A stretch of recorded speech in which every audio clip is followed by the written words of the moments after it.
الشيطان الرجيم. بسم الله الرحمن الرحيم.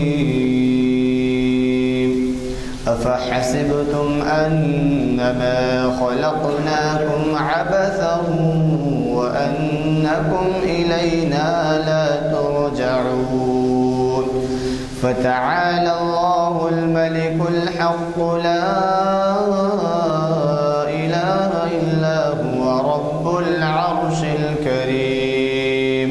ومن يدع مع الله إلها آخر لا برهان له به فإنما حسابه عند ربه إنه لا يفلح الكافرون. وقل رب اغفر وارحم وأنت خير الراحمين. صدق الله العظيم.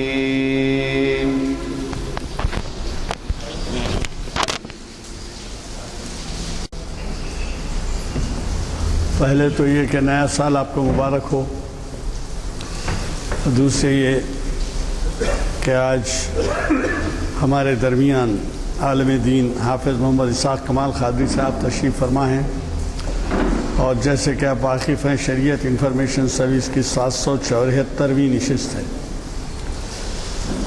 اس کے ان محافل کا آغاز میں نے پہلے بھی آپ کو بتایا تھا کہ مولانا کی ہی پہلی قرائت سے ہوا تھا، اور اب جو ہے 774ویں نشست ہے. میں نہیں سمجھتا کہ کبھی کوئی ناغہ ہوا ہو، پتہ نہیں کبھی ایک آدھ وقت کوئی وجہ سے ہوا ہو، لیکن 774ویں نشست مسلسل نشستوں کا نتیجہ ہے. اور 450 نشستوں پہ 10 سال ہو جاتے ہیں. اور وجہ یہ ہے کہ 45 نشستیں ہر سال ہوتی ہیں، یعنی 52 ہفتے ہوتے ہیں. تو اس میں رمضان کے مہینے کو چھوڑ دیجئے، کبھی کوئی تہوار آ جاتا ہے یا کبھی کوئی پروگرام ایسا ہوتا ہے، جیسے انشاءاللہ تعالی اگلے ہفتے کا پروگرام یا نہیں ہوگا 14 تاریخ کا، اگلے ہفتے کا نہیں بلکہ 14 تاریخ کا پروگرام اردو ہال میں ہوگا. ڈاکٹر تقی امریکہ سے جو آتے ہیں ان کا تقی عابدی صاحب کا خطاب رہے گا، اور وہ اس کا عنوان جو ہے شہادت حسین ہوگا رحمۃ اللہ علیہ سے، تو رضی اللہ تعالیٰ عنہ سے. تو اس طرح سے آپ کے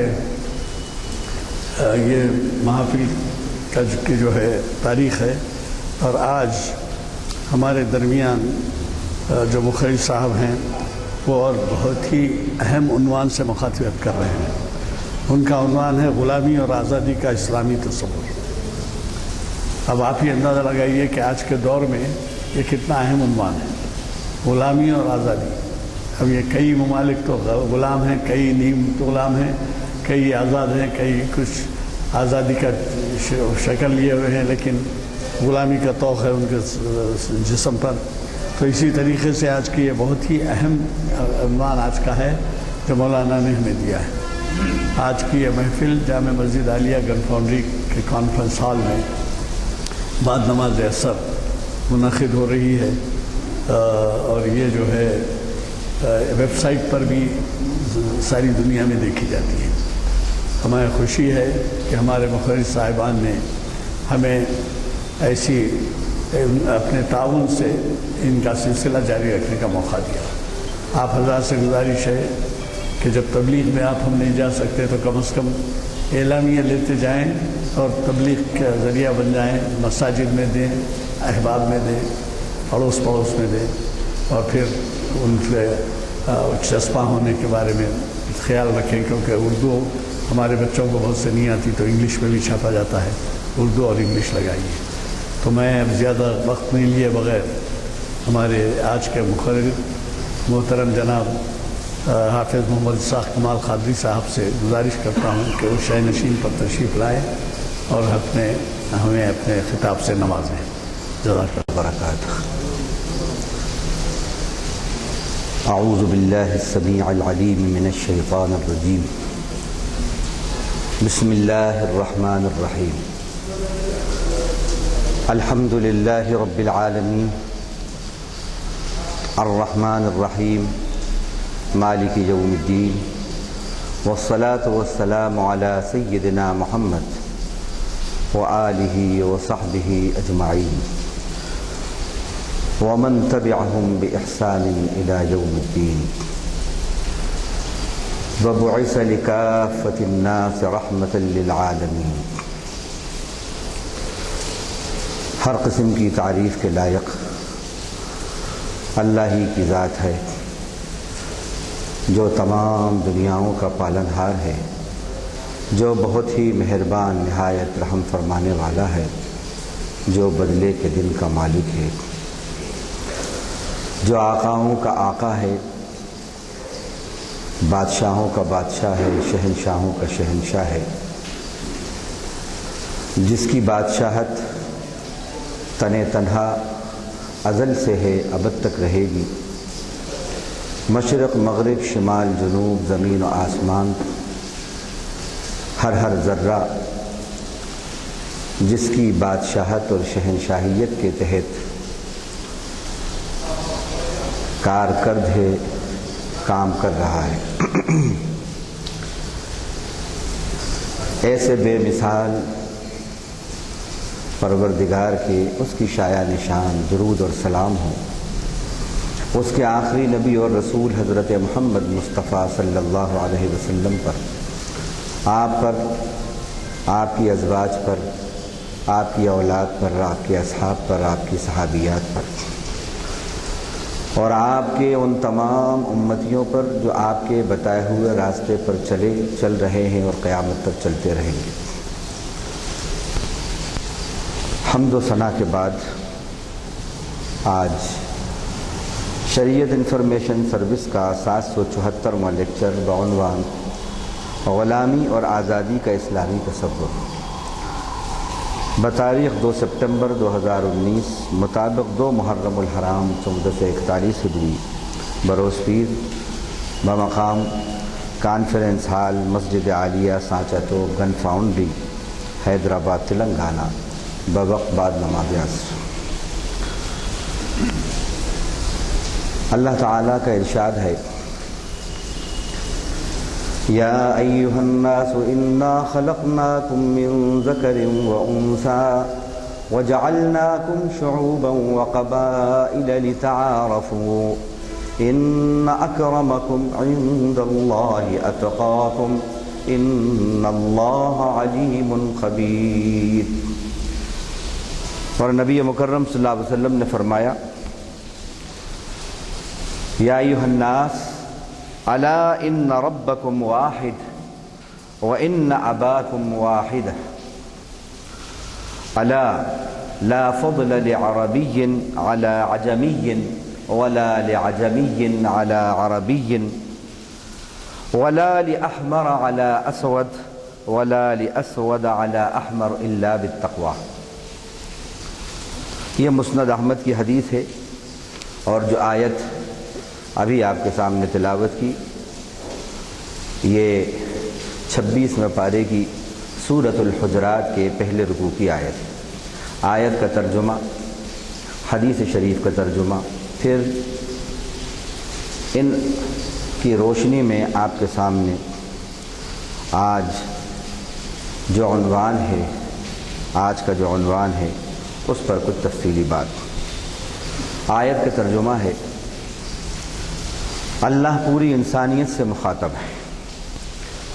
اس سے یہ معلوم ہوتا ہے اور واضح ہو جاتا ہے کہ اسلام جس خدا کا تصور پیش کرتا ہے وہ خدا صرف مسلمانوں ہی کا خدا نہیں ہے، وہ خدا سارے انسانوں کا، ساری انسانیت کا خدا ہے، ساری کائنات کا مالک ہے، ساری کائنات کا مدبر ہے، ساری کائنات کا معبود حقیقی ہے اور شہنشاہ حقیقی ہے.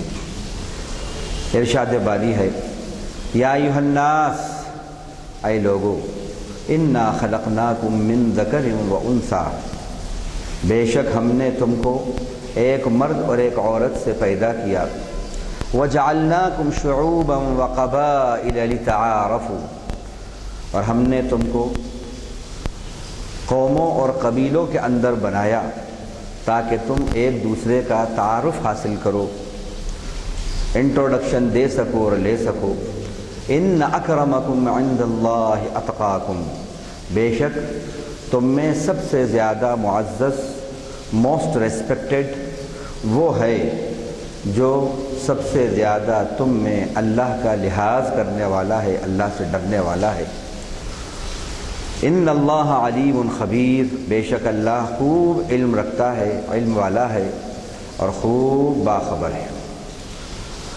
جو حدیث شریف ہے مسند احمد کی، اس کا ترجمہ ہے: اے لوگو سن لو، بے شک تمہارا پالن ہار ایک ہے اور تمہارا باپ بھی ایک ہے.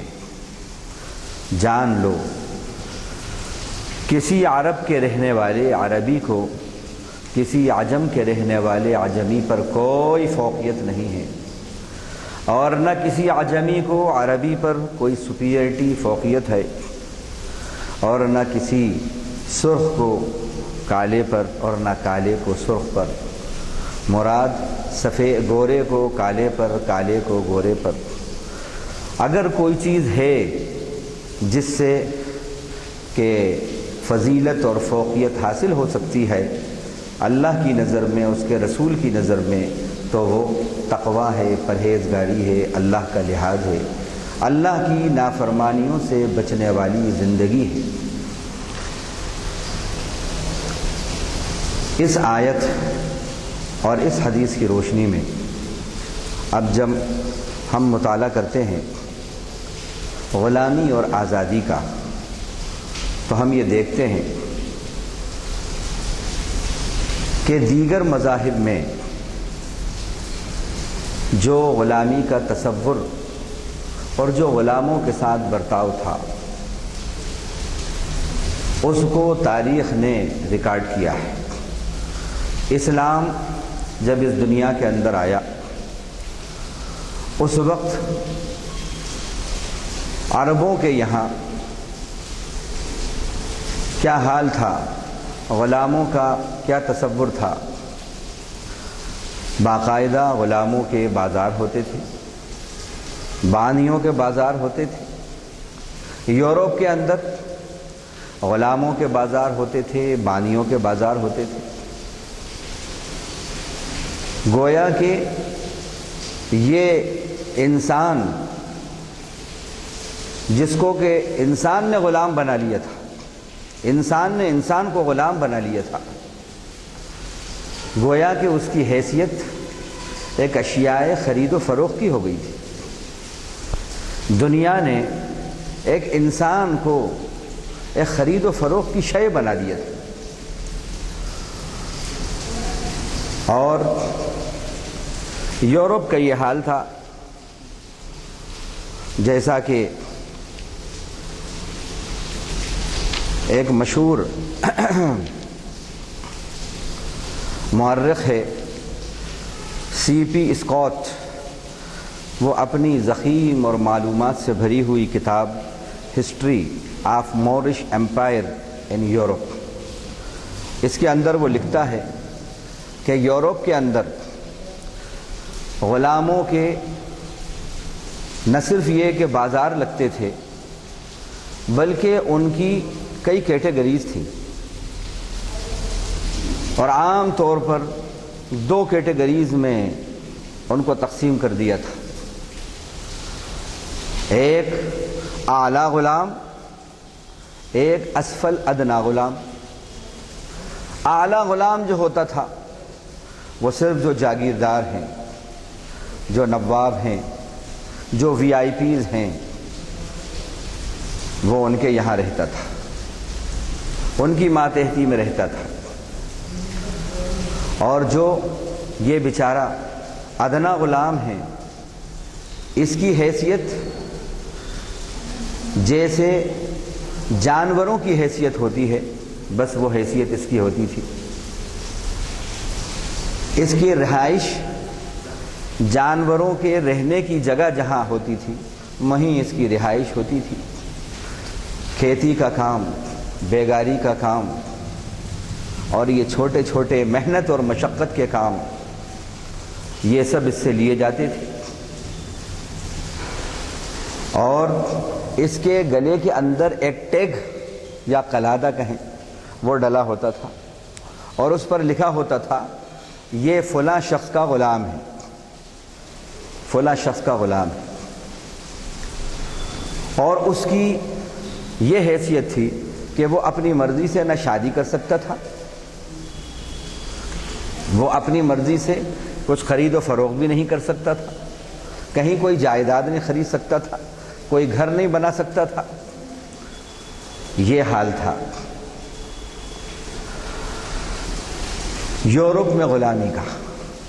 اب ہم ہندوستان کا جائزہ لیں تو ہمارے یہاں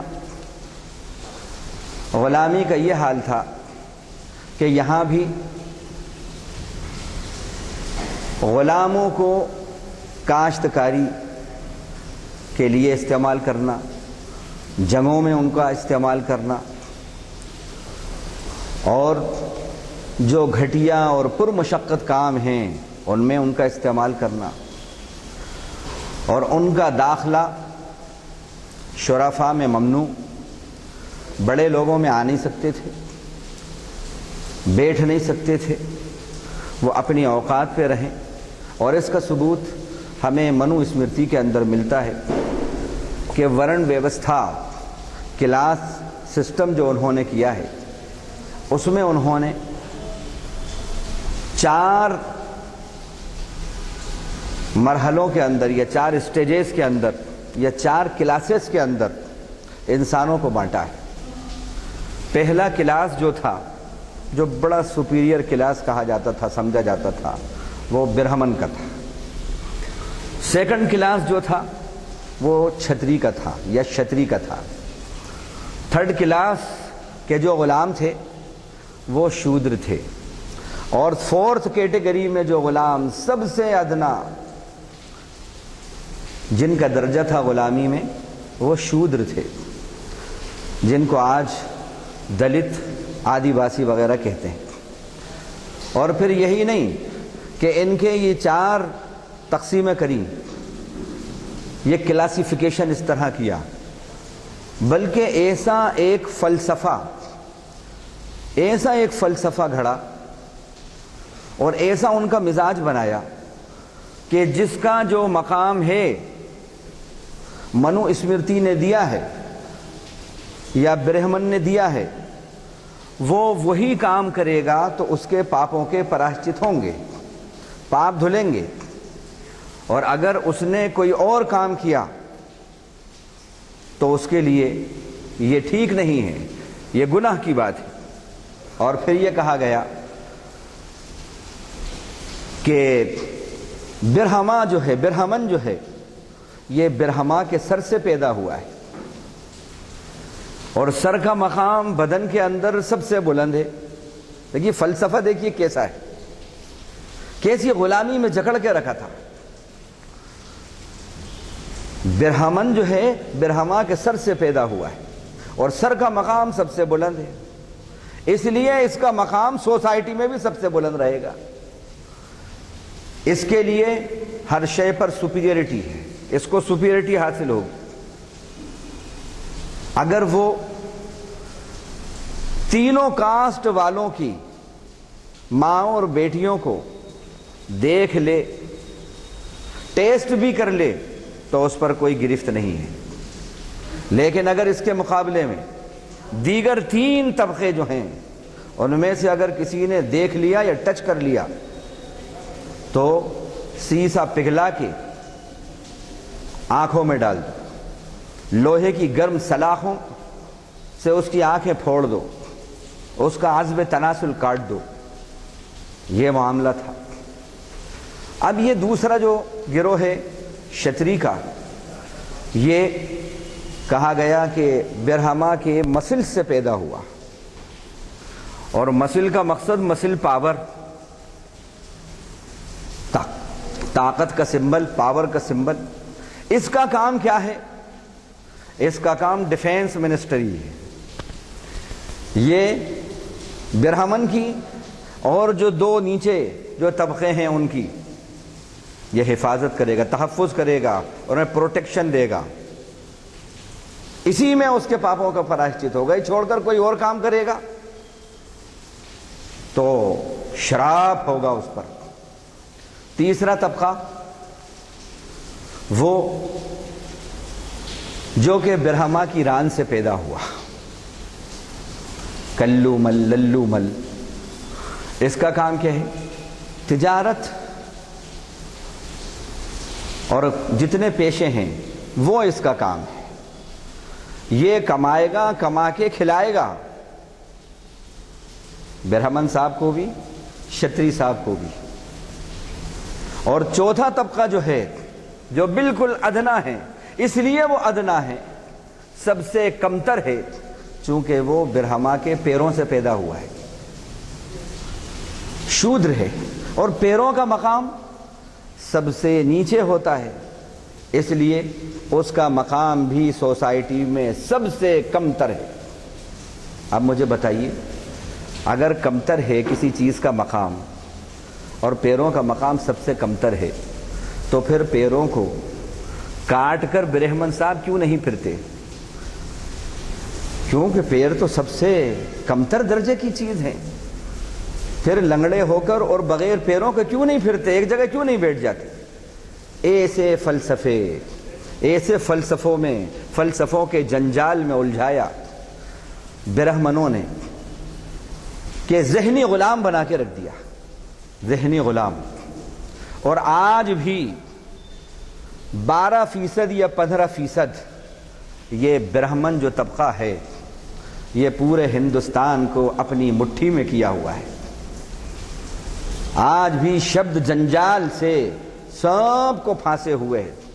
اور ڈیوائیڈ اینڈ ریول کی جو پالیسی ہے اس پالیسی کو آج بھی اپنائے ہوئے ہیں کہ لوگوں کے اندر جب تک ڈیوائیڈ اینڈ رول کی پالیسی تم نہیں اپناؤ گے تو تمہاری یہ کرسی اور مسند سلامت نہیں رہے گی. انہیں الجھائے رکھو. تو ذہنی طور پر اس نے اس طرح غلام بنایا ہے. یہ حال تھا یہاں کا عجم کا.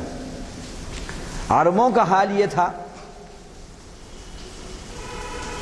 کہ غلام کو عبد کہتے تھے اور جو مالک ہوتا تھا اس کو رب کہتے تھے. اس سے اندازہ لگا سکتے ہیں کہ ان کے یہاں بھی کتنا مالک جو تھا آقا وہ اپنے آپ کو کتنا برتر سمجھتا تھا.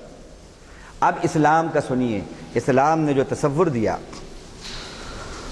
غلام کیا ہے اور غلامی کیا ہے، اور غلامی اور آزادی کا جو تصور اسلام نے دیا وہ کیا؟ وہ یہ تصور دیا کہ کائنات ساری کی ساری صرف ایک اللہ کی غلام ہے، صرف ایک اللہ کی غلام ہے. انسان انسان کا غلام نہیں ہو سکتا. یہ تصور دیا. کیوں؟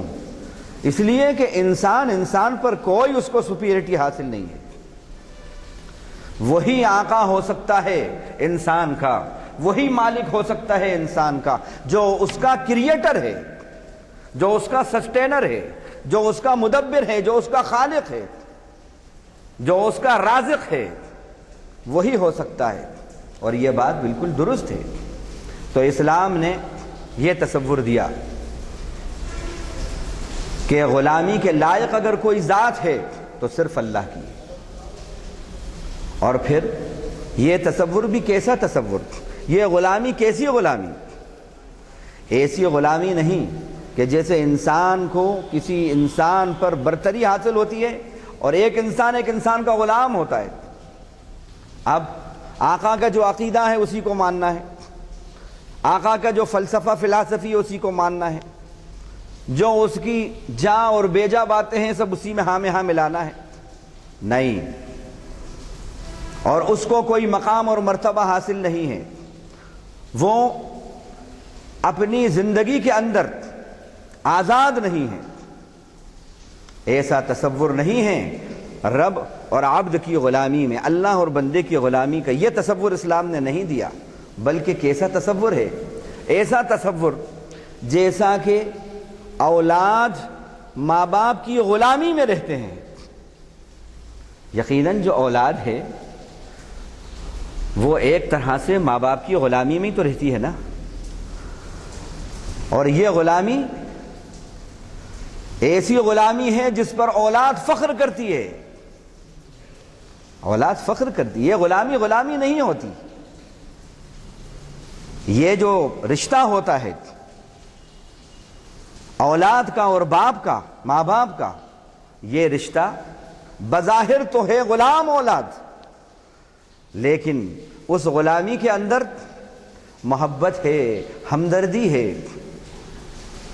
بالکل اسی طرح اللہ تعالیٰ نے حدیث قدسی میں فرمایا کہ اللہ تعالیٰ جتنا ایک بندہ ایک بندے سے محبت کرتا ہے، اس سے پہلے یہ الفاظ ہیں کہ محبت کے 100 درجے ہیں، مہربانی کے 100 درجے ہیں، اللہ نے صرف ایک درجہ دنیا کے اندر اتارا ہے، اور وہ ہمدردی اور محبت کا ایک درجے سے پوری دنیا کے اندر ہمدردیاں اور محبتیں بٹی ہیں۔ وہ انسان ہوں، جنات ہوں، فرشتے ہوں، نباتات ہوں، جمادات ہوں، حیوانات ہوں، جہاں جہاں جو بھی ہوں، حشرات الارض ہوں، جہاں جہاں جو بھی ہے ذی روح جو ہمیں نظر آ رہا ہے، حتیٰ کہ اب تو یہ ہے کہ نان لیونگ تھنگز بھی، ان میں بھی زندگی ہے۔ یہ جو کچھ محبتیں نظر آ رہی ہیں یہ اس ایک ذرے کا، اس انش کا اثر ہے، سب میں اس ایک ذرے کی محبت کا یہ اثر ہے کہ ماں باپ اتنی محبت کرتے ہیں کہ ان کی محبت کی، ماں کی محبت کی مثال دی جاتی ہے، مثال دی جاتی ہے۔ اللہ نے فرمایا جتنا ماں باپ اپنی اولاد سے محبت کرتے ہیں میں اپنے بندے سے 99 درجہ زیادہ محبت کرتا ہوں۔ یہ ہے اسلام نے جو تصور دیا غلامی کا، یہ تصور ہے کہ تم کائنات کا جو رب ہے اس کے غلام ہو، اس کے بندے ہو، اور یہ بندگی کا تصور ایسا ہے، یہ رشتہ ایسا ہے کہ جیسے اولاد کا رشتہ ماں باپ سے ہوتا ہے، اس رشتے میں اولاد اپنے آپ کو کوئی غلام نہیں سمجھتی بلکہ فخر کرتی ہے۔ بالکل اسی طرح بندے کا خدا سے جو رشتہ ہو وہ ایسا رشتہ ہے، اور یہ غلامی قابل فخر غلامی، قابل فخر غلامی ہے۔ اور جیسا ہم نے کہا غلام بننے، مالک بننے کا حق اسی کو ہے جو شہنشاہوں کا شہنشاہ ہو، بادشاہوں کا بادشاہ ہو، ساری دنیا کا جو خلاق اعظم ہو، جو مدبر کائنات ہو، سوائے خدا کے یہ مقام کسی کو حاصل نہیں۔ لیس کمثلہ شیء وَلَهُ الْمَثَلُ الْأَعْلَىٰ فِي السَّمَاوَاتِ وَالْأَرْضِ، اس کی طرح بھی کوئی نہیں ہے۔ آسمانوں میں اس کی مثال بلند مثال ہے، زمین میں اس کی مثال بلند مثال ہے۔ تو اسلام نے یہ تصور دیا۔ اسی طرح آپ دیکھیے غلامی کا اسلام نے جو تصور دیا ہے وہ کیا، کہ کہا کہ کوئی بھی آقا اپنے غلام کے لیے لفظ عبد استعمال نہیں کرے۔ لفظ بھی پسند نہیں تھا اسلام کو غلام کا، کہ کوئی اپنے غلام سے غلام کہے، لفظ بھی پسند نہیں تھا، بلکہ اس کو کیا کہو، نبی صلی اللہ علیہ وسلم فرمایا غلام کو فتایا کہو، فتائی، میرا نوجوان، میرا جوان، یہ کہو۔ اور کسی غلام کے لیے یہ زیبا نہیں ہے کہ وہ اپنے مالک کو رب کہے، پالنہار کہے۔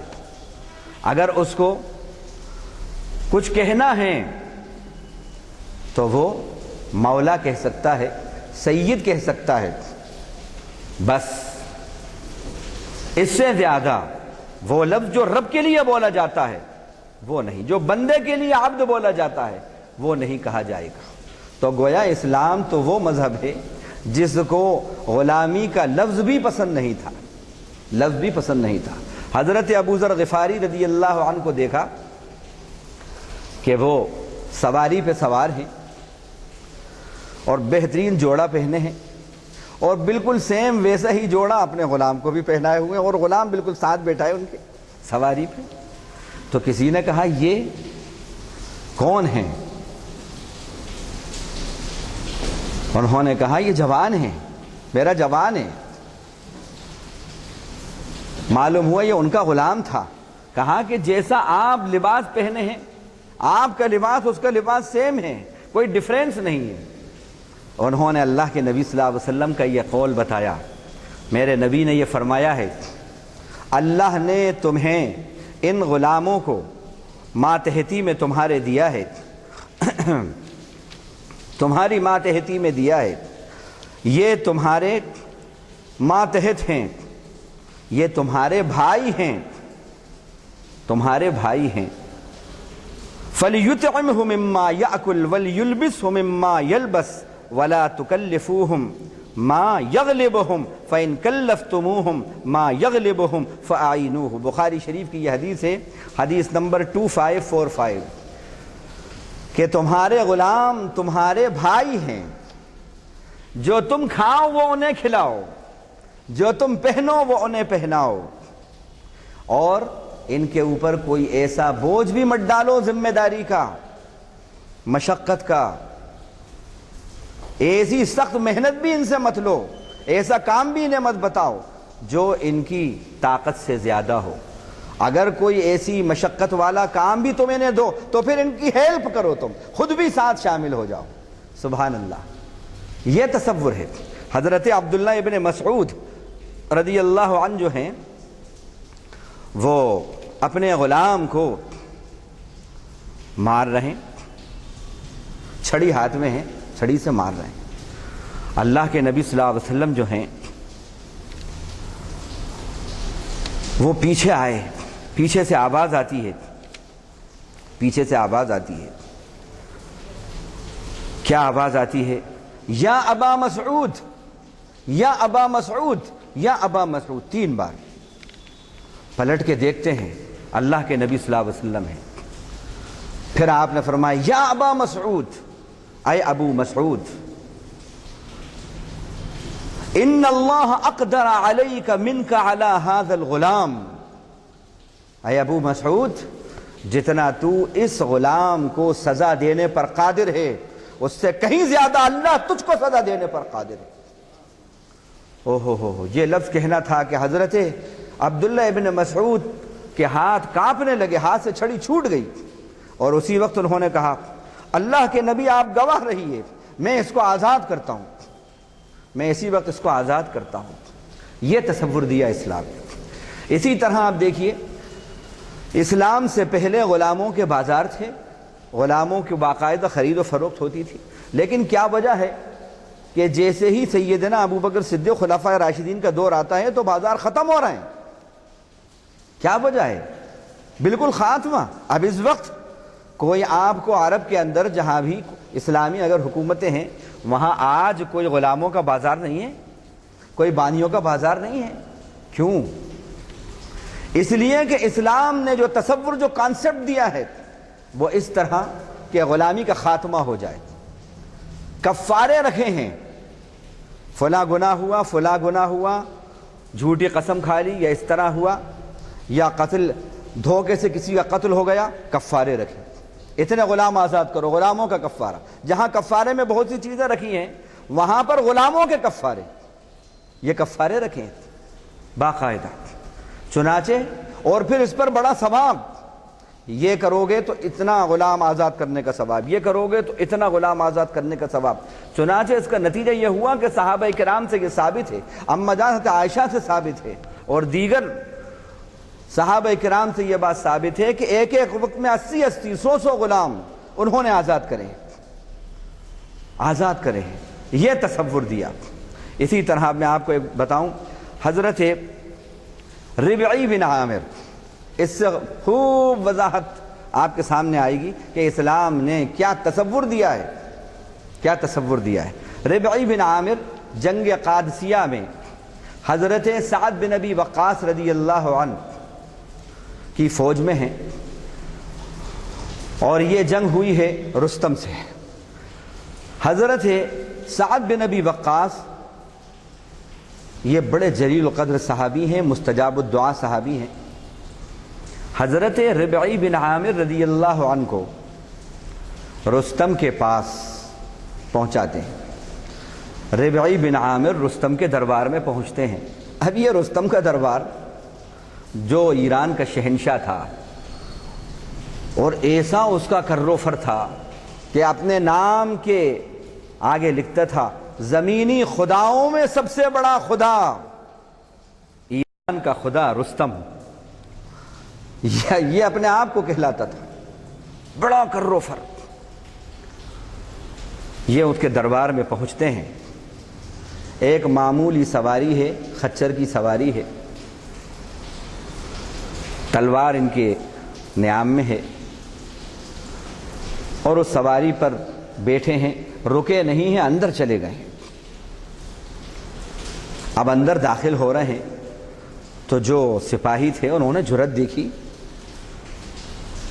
وہ سمجھے کہ یہ بادشاہ کا کوئی خاص آدمی ہوگا، جبھی تو اتنی جرأت کے ساتھ جا رہا ہے، یہاں تو پرندے کا بھی مجال نہیں ہوتی، ہمت نہیں ہوتی کہ پر مارے، یہ بڑا بہادر آدمی ہے، کوئی بادشاہ کا خاص ہوگا، وی آئی پیز میں سے ہوگا۔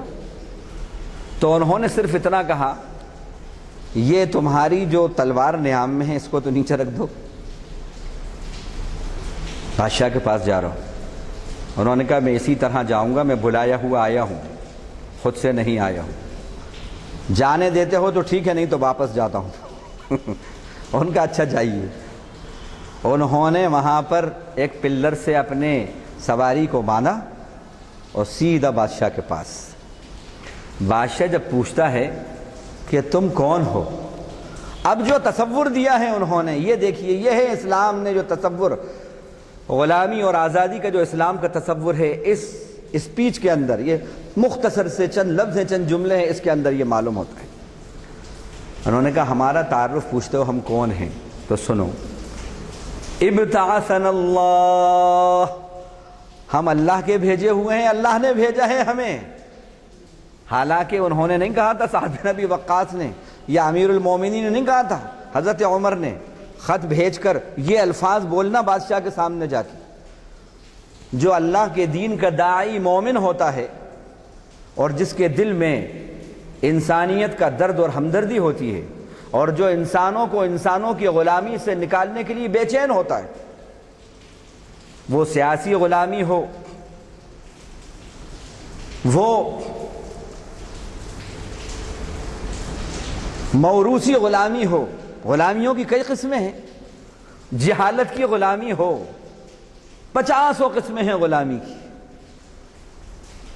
جو بندہ مومن اللہ کا دین کا تعارف اس طرح لے کر جاتا ہے تو یہ رب کی غلامی تمام غلامیوں سے انسان کو نکال دیتی ہے۔ تو انہوں نے جو الفاظ کہے اس کے پوچھنے پر کہ تم کون ہو، تعارف کراتے ہیں وہ اپنا، اللہ کرے کہ یہی تعارف ہم بھی اپنا زمانے کے سامنے پیش کریں۔ ان کا ابتعثنا اللہ، اللہ نے ہم کو بھیجا ہے تمہارے پاس، ہم خود سے نہیں آئے ہیں۔ اور کائی کے لیے آئے ہیں، ہمارا مشن کیا ہے؟ لنخرج العباد من شاء اللہ من عبادت العباد الى عبادت رب العباد۔ ہم اس لیے آئے ہیں کہ ہم بندوں کو بندوں کی غلامی سے نکال کر سارے انسانوں کو ایک رب کی غلامی کی طرف لے آئیں۔ لنخرج العباد من ضیق الدنیا الى سعتها، اور ہم اس لیے آئے ہیں کہ ہم دنیا والوں کو دنیا کی تنگیوں سے نکال کر دنیا کی وسعتوں کی طرف لائیں۔ سبحان اللہ۔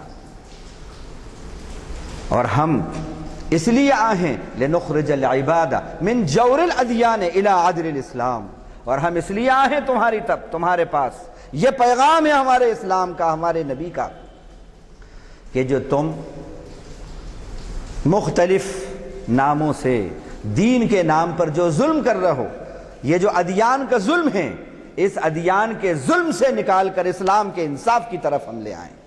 یہ ہے ہمارا مقصد، یہ ہے اسلام کا تصور۔ حضرت موسیٰ علیہ السلام جب فرعون کے سامنے ہیں، اللہ کا حکم ہوا ہے اذهب الى فرعون انه طغى، جاؤ فرعون کی طرف، بڑی سرکشی مچائیے۔ تو حضرت موسیٰ اللہ کے حکم سے فرعون کے پاس پہنچتے ہیں، کہا ارسل معنا بنی اسرائیل، بنی اسرائیل کو ہمارے ساتھ کر دو، جو غلامی میں تم ان کو رکھے ہوئے ہو اپنے ہمارے ساتھ کر دو۔ اس پر فرعون نے کہا قال الم نربک فینا ولیدا ولبثت فینا من عمرک سنین، کیوں ہم نے تیری پرورش نہیں کری، تمہاری پرورش نہیں کری، تم پر بچپن میں احسان نہیں کیا ہم نے، اور تم ایک عمر اپنی زندگی کے ہمارے پاس رہے ہو۔ اس وقت جو جملہ سیدنا موسیٰ علیہ السلام نے فرعون سے کہا ہے، قرآن نے اس کو ریکارڈ کیا ہے، اس جملے کو قرآن نے ریکارڈ کیا ہے۔ کیا کہا؟ انہوں نے کہا تلک نعمت تمنها علی ان عبدت بنی اسرائیل، تو نے بنی اسرائیل کو غلام بنا لیا، اس غلامی کو نعمت بتا رہا ہے، اس غلامی کو نعمت بتا رہا ہے۔ یہ ہے اسلام کا تصور۔ اسلام غلامی کو نعمت نہیں کہتا، غلامی کو غلامی کہتا ہے۔ اور وہ آزادی، وہ آزاد جو اپنے آپ کو آزاد سمجھیں اور انسانوں کو غلام بنائیں، آج بھی ہم یہ دیکھتے ہیں کہ وہ اس غلامی کو نعمت کہتے ہیں، اور کہتے ہیں کہ نعمت سمجھو، ہمیں اپکار کر رہے ہیں تمہارے اوپر، ہمارا یہ احسان ہے تمہارے اوپر۔ اپنی مکمل غلامی میں انہوں نے پھنسا لیا، ذہنی غلامی، موروثی غلامی، پوری غلامی، کلچر اور تہذیب کی غلامی، مکمل طور پر اپنا غلام بنا لیا، اور اس غلامی کا ایسا کانسیپٹ دیا، ایسا فلسفہ دیا کہ وہ اس کو نعمت سمجھتے ہیں۔ یہ قرآن نے بہت پہلے نبی کی زبان سے، سیدنا موسیٰ کی زبان سے یہ بات ہے کہ تم غلامی کو تو نعمت کہہ رہا ہے، تو نے بنی اسرائیل کو غلام بنا لیا اور اس کو نعمت کہہ رہا ہے۔ اسی طرح قرآن نے کہا غلاموں کے ساتھ، باندیوں کے ساتھ، جہاں بہت سے لوگوں کے ساتھ حسن سلوک کی بات کہی ہے، وہیں پر ان کے حقوق بھی اس طرح بتائیں، وَاعْبُدُوا اللَّهَ وَلَا تُشْرِكُوا بِهِ شَيْئًا وَبِالْوَالِدَيْنِ إِحْسَانًا، اللہ کی بندگی کرو اور اس کے ساتھ کسی کو شریک مت کرو۔ عقیدے کی درستی، اس کے بعد پھر عمل کی درستی، جو اب احکام ملے ہیں وہ کیا؟ اللہ کی بندگی کے بعد والدین کا مقام آتا ہے، ان کے ساتھ حسن سلوک کرو، اور پھر اب تمہارے حسن سلوک کے درجہ بدرجہ کون کون مستحق ہیں سنو۔ وَبِذِي الْقُرْبَى، جو تمہارے قرابت دار ہیں، رشتہ دار ہیں، ان کے ساتھ حسن سلوک کرو۔ وَالْيَتَامَى، جو یتیم ہیں ان کے ساتھ حسن سلوک کرو۔ وَالْمَسَاكِينَ، جو محتاج ہیں ان کے ساتھ حسن سلوک کرو۔ وَالْجَارِ ذِي الْقُرْبَى وَالْجَارِ الْجُنُوبِ، جو قریب کا پڑوسی ہے اس کے ساتھ حسن سلوک کرو، جو دور کا پڑوسی ہے اس کے ساتھ حسن سلوک کرو، اور جو تمہارا پہلو کا پڑوسی ہے، چند منٹ کا بھی جو پڑوسی اگر بن گیا ہے اس کے ساتھ بھی حسن سلوک کرو۔ سبحان تیری قدرت، کیا تصور ہے اسلام کا۔ اس کے بعد فرمایا وابن السبیل، مسافر کے ساتھ بھی حسن سلوک کرو۔ اب اس کے بعد کیا کہا؟ وما ملکت ایمانکم، تمہارے ہاتھ جن کے مالک بن جائیں، مطلب تمہارے جو ماتحت ہیں غلام اور باندی، ان کے ساتھ بھی حسن سلوک کرو۔ یہ ہے اسلام۔ اور پھر میں نے وہ حدیث شریف بتائی کہ تم ان کو اپنے بھائی سمجھو، جو پہنو انہیں پہناؤ، جو کھاتے ہو انہیں کھلاؤ۔ اور آپ صلی اللہ علیہ وسلم نے خود عمل کر کے بتایا۔ آپ کی سیرت کا ایک واقعہ میں آپ کو سناؤں۔ حضرت زید بن حارثہ، آپ سب جانتے ہیں کہ ان کا مقام کتنا بلند ہے۔ حضرت زید بن حارثہ کو شب خون مارا، جہاں مارا گیا تھا ایک قوم نے، قبیلے نے، اور شب خون مار کے بازار میں یہ بک رہے تھے۔ ان کو حضرت غالباً حکیم بن حزام، جو حضرت خدیجہ الکبریٰ رضی اللہ عنہا کے پھپھیرے بھائی ہیں، انہوں نے خرید کر حضرت خدیجہ الکبریٰ اماں جان کی خدمت میں لا کے دے دیا کہ یہ آپ کی خدمت میں رہے گا۔ اب باپ جو ہیں وہ ڈھونڈا کرتے تھے زید بن حارثہ کے، کیونکہ ان کو غصب کر کے، شب خون مار کے راتوں رات، جسے کہتے ہیں کہ صاحب کڈنیپ کر لیا، بالکل اس ٹائپ کا ان کے ساتھ معاملہ ہوا، روتے تھے، اپنے بچے کی تلاش میں رہتے تھے۔ پتہ چلا کہ تمہارا بیٹا جو ہے ایک محمد ہیں مدینے کے اندر، نہیں بلکہ مکے کا دور ہے، مکے میں محمد ہیں، ان کے پاس ہے۔ پہنچ گئے اللہ کے نبی صلی اللہ علیہ وسلم کے پاس اور آ کر کہتے ہیں اللہ کے نبی، اے محمد میرا بیٹا آپ کے پاس ہے، میں اس کو لینے آیا ہوں۔ تو انہوں نے کیا کہا؟ نبی صلی اللہ علیہ وسلم نے کیا فرمایا؟ آپ نے فرمایا بے شک وہ تمہارا بیٹا ہے، تم اسے لے جا سکتے ہو، وہ بیٹا تمہارا ہے، لے جا سکتے ہو۔ دیکھو اگر وہ جانا چاہتا ہے تو لے جاؤ۔ زید بن حارثہ چھوٹے ہیں، ابھی بچے ہیں، کوئی بہت سمجھدار نہیں ہے۔ وہ آئے، آپ نے بلایا ان کو، وہ آئے۔ انہوں نے کہا کہ اے زید انہیں پہچانتے ہو؟ انہوں نے کہا ہاں یہ میرے باپ ہیں۔ اچھا یہ دوسرے صاحب جو ہیں انہیں پہچانتے ہو؟ ہاں یہ میرے چچا ہیں۔ زید یہ تمہیں لینے آئے۔ انہوں نے اپنے باپ سے کہا، نبی سے کہا میں آپ کو چھوڑ کر نہیں جاؤں گا، کیونکہ جو مجھے یہاں محبت اور پیار ملا ہے اماں جان سے اور میرے روحانی باپ نبی مکرم سے، میں اب چھوڑ کے نہیں جانا چاہتا۔ انہوں نے دیکھا یہ عالم ہے، ان کے اخلاق کا یہ عالم ہے، کیا اخلاق ہوگا آپ کا کہ آپ کے اخلاق پر انہوں نے اپنے باپ کو، چچا کو قربان کر دیا، جبکہ ان کی حیثیت اس وقت بظاہر غلام کی تھی۔ اور وہ چلے گئے۔ ان کا ٹھیک ہے ہم ملتے رہیں گے، آ کر تم یہاں بہت اچھے ہو، بہت اس سے ہم جاتے ہیں، ملتے رہیں گے۔ ان کا تمہارا بیٹا ہے، بالکل تم ملتے رہو۔ اتنے آپ صلی اللہ علیہ وسلم خوش ہوئے ہیں، ان کو اپنی گود میں اٹھایا اور کعبے کا طواف کیا اور کہا کہ اے لوگو سن لو، زید آج سے میرا بیٹا ہے، زید آج سے میرا بیٹا ہے۔ یہ تصور دیا ہے اسلام نے، خود عمل کر کے بتایا۔ اسی طرح فرمایا والذین یبتغون الکتاب مما ملکت ایمانکم۔ اچھا پہلے یہ تھا کہ غلاموں سے حرام کام بھی کراتے تھے، ان سے جوا خوری کراتے تھے، شراب خوری کے کام کراتے تھے، اور جوئے کے اندر ان کو ہار جاتے تھے، بدکاری کے کام بانیوں سے کراتے تھے زمانہ جہالت میں۔ اسلام نے سورہ نور کے اندر یہ آیت اتاری اور یہ فرمایا دیکھو والذین یبتغون الکتاب مما ملکت ایمانکم، تمہارے ہاتھ جن کے مالک ہوئے ہیں، اگر ان میں سے کوئی ایسا غلام ہے کہ جو غلام مکاتب کہلاتا ہے۔ اسلام میں غلام کی جہاں بہت سی قسمیں ہیں، دو قسمیں بہت مشہور ہیں، ایک غلام مکاتب، ایک غلام مدبر۔ غلام مکاتب اسے کہتے ہیں کہ آقا نے کہہ دیا ہو اتنا اماؤنٹ دے دو گے، تم کما کے کسی بھی طرح حاصل کر کے ہمیں دے دو گے تو تم آزاد ہو، اسے غلام مکاتب کہتے ہیں۔ اور غلام مدبر اسے کہتے ہیں میری زندگی تک تو میرا غلام ہے، میری زندگی کے بعد تو آزاد ہے، میری موت کے بعد تو آزاد ہے، اسے غلام مدبر کہتے ہیں۔ تو مکاتب غلاموں کے بارے میں کہا جا رہا ہے کہ تمہارے جو غلام ہیں اگر وہ تم سے مدد طلب کریں کہ تم ان کا تعاون کرو تاکہ انہیں آزادی ملے، تم ہیلپ کرو ان کی، تو تم ان کی ہیلپ کرو۔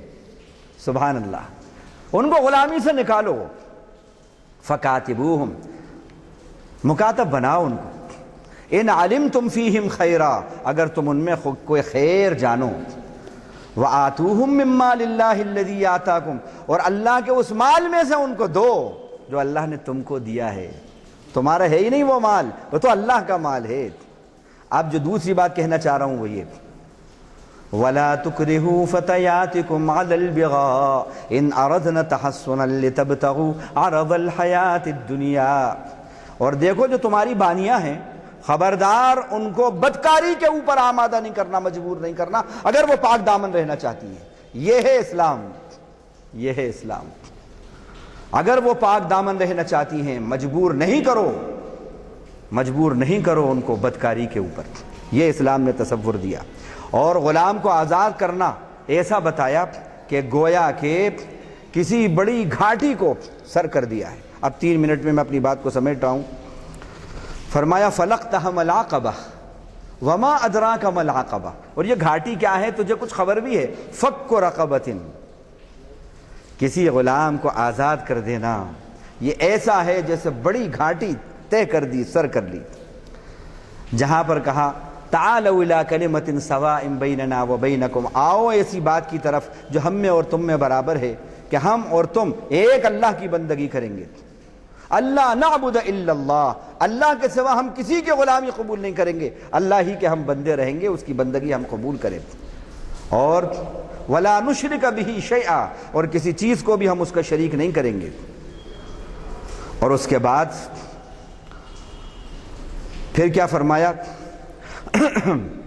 وَلَا يَتَّخِذَ بَعْضُنَا بَعْضًا أَرْبَابًا مِّن دُونِ اللَّهِ، اور یہ بھی آؤ ہم عہد کریں کہ نہ ہم رب کو چھوڑ کر کسی کو رب بنائیں گے، اور نہ تم رب کو چھوڑ کر کسی کو اپنا آقا اور رب مانو گے۔ یہ ہے تو اسلام نے ہر طرح کی غلامی سے انسان کو نجات عطا فرمائی، نجات عطا فرمائی۔ اسی طرح فرمایا یا ایھا الناس، جو ہم نے پہلے جو آیت پڑھی تھی اس میں دیکھیے ایک بات کہی کہ ہم نے یہ جو قبیلے اور خاندان بنا ہیں، کیا کہا؟ لتعارفوا، صرف تعارف کے لیے ہیں، تفاخر کے لیے نہیں ہے، لتفاخروا نہیں کہا، لیکن ہم نے اس میں تعویل کر دی، لتعارفوا کو لتفاخروا کر دیا۔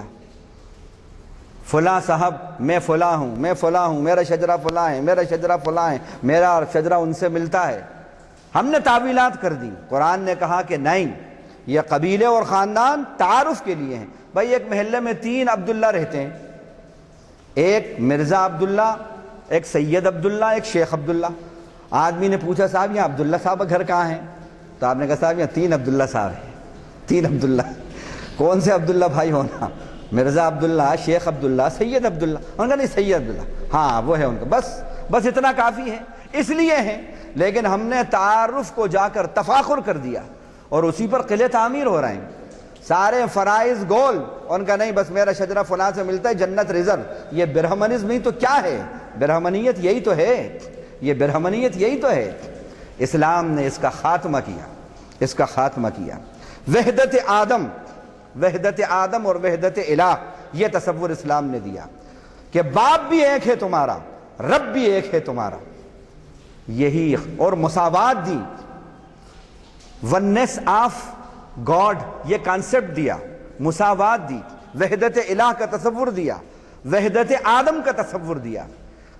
یہ وہ باتیں تھیں کہ سارے زمانے پر چھا گئے مسلمان، جہاں یہ تصور لے کر گئے، اور جب نیچ اونچ اور مختلف تہذیبوں کے غلام بنے تو پھر جہاں تھے وہیں کے آ گئے، جو وقت تھی وہ سب ان کی ختم ہو گئی۔ اسی طرح فرمایا الکرم بالتقوی، کسی کی شرافت تقوی کے ذریعے ہے، کسی کی شرافت تقوی کے ذریعے ہے۔ اب یہ آخری بات بتا کر بات ختم کروں گا کہ یہ بخاری شریف میں اور ابو داؤد میں یہ روایت آئی ہے، مہاجرین جب مدینہ پہنچے، اللہ کے نبی صلی اللہ علیہ وسلم سے پہلے بہت سے مسلمان چلے گئے تھے، تو وہاں پر امامت جو کر رہا تھا بڑے بڑے صحابہ کی، وہ کون تھے؟ سالم بن حذیفہ، مولا حذیفہ، حذیفہ رضی اللہ عنہ کے غلام تھے، یہ امامت کرتے تھے۔ مقام قبا، قبا میں ایک مقام ہے، وہاں پر یہ امامت کرتے تھے۔ جب نماز کا وقت آئے، یہ غلام ہیں اور چھوٹے ہیں سب سے، اور اس وقت کون کون لوگ ہیں مہاجرین میں، کون کون لوگ ہیں؟ اس کے اندر لکھا ہے عمر بن خطاب بھی اس میں موجود ہے۔ عمر بن خطاب ان کی اقتداء میں نماز پڑھتے ہیں، کیوں؟ حکم رسول تھا کہ امام تمہارا اس کو بناؤ اقرأہم قرآناً، جو قرآن میں زیادہ جاننے والا ہو، کیونکہ وہ ان میں قرآن زیادہ جاننے والے تھے، سورتیں قرآن کی زیادہ انہیں یاد تھیں، اس لیے حکم رسول سب کچھ ہے، ہماری انا فنا ہے اللہ کے اس کے رسول کے حکم کے آگے۔ ان کو امام بنایا جاتا تھا، ان کو امام بنایا جاتا تھا۔ اسی طرح اسامہ کا لشکر جو ہے، حضرت یہ آخری اللہ کے نبی صلی اللہ علیہ وسلم نے بالکل اب دنیا سے رحلت فرمانے کا وقت آپ کا قریب ہے، جیش اسامہ یہ 11 ہجری اس کو آپ صلی اللہ علیہ وسلم شام کی طرف روانہ کرتے ہیں، اور اس کا سردار کس کو بنایا؟ حضرت اسامہ بن زید کو۔ میں نے ابھی جن کا واقعہ سنا ہے، زید یہ ان کے بیٹے ہیں۔ کچھ جگہ سے آواز آئی، اتنے بڑے بڑے عمر بن خطاب، ابو بکر صدیق، ایسے لوگ موجود ہیں اور آپ نے ان کو بنایا غلام کے بیٹے کو۔ آپ ناراض ہو گئے، آپ ناراض ہو گئے، اور آپ نے فرمایا خبردار، صرف تقوی کی بنیاد پر سب کو سپیریٹی حاصل ہے، اور آپ نے ان کو لشکر کا سردار بنا کر پہنچایا۔ یہ ہے اسلام کا غلامی اور آزادی کا تصور۔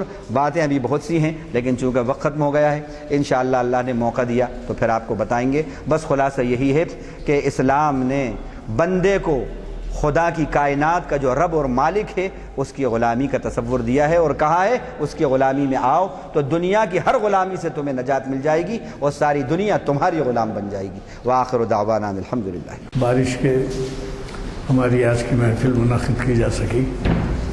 آپ کو اندازہ ہے کہ کس قدر سبق آموز خطاب رہا مولانا کا۔ یہ تو بارش کا موسم ہے، سپٹمبر کا، ہمارے محافل بارش کی وجہ سے تو ملتوی نہیں ہو سکیں گے، چاہے کچھ تعداد ابھی لوگ ہوں، محافل جاری رہیں گے، آپ اس پر یقین رکھیے۔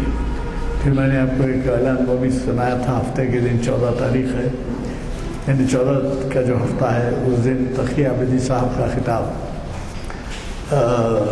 اس کا عنوان فلسفہ شہادت یعنی محرم سے متعلق ہے۔ امریکہ سے تشریف لا رہے ہیں، تو اس کا ہفتے کا خیال رکھیے کہ اردو ہال میں 6:30 بجے وہ ہماری اس دن تاریخ اسلام کی جو محفل ہے یہاں کی وہ وہاں ہوگی، وہ تاریخ سے ہی تعلق ہے اس کا، لہذا اقبال اور شہادت حسین کے عنوان سے وہ کر رہے ہیں۔ تو میں چونکہ بارش کی وجہ سے مولانا سے میں نے استدعا کی تھی اور انہوں نے وقت پہ ختم کیا ہے، 10 منٹ شاید نماز کے لیے رہ گئے، اذان کے لیے دعا کی گزارش۔ سبحان اللہ وبحمدہ، سبحانک اللہم وبحمدک، نشہد ان لا الہ الا انت، نستغفرک ونتوب الیک۔ اللہم اجعلنا من الذین یستمعون القول فیتبعون احسنہ۔ اللہم اسمع الجنة مع الأبرار، ربنا تقبل منا إنك أنت السميع العليم وتب علينا إنك أنت التواب الرحيم، وصلى الله تعالى على خير خلقه محمد وآله وصحبه أجمعين، آمين والحمد لله۔ ڈاکٹر عقیل ہاشمی کا خطاب ہے۔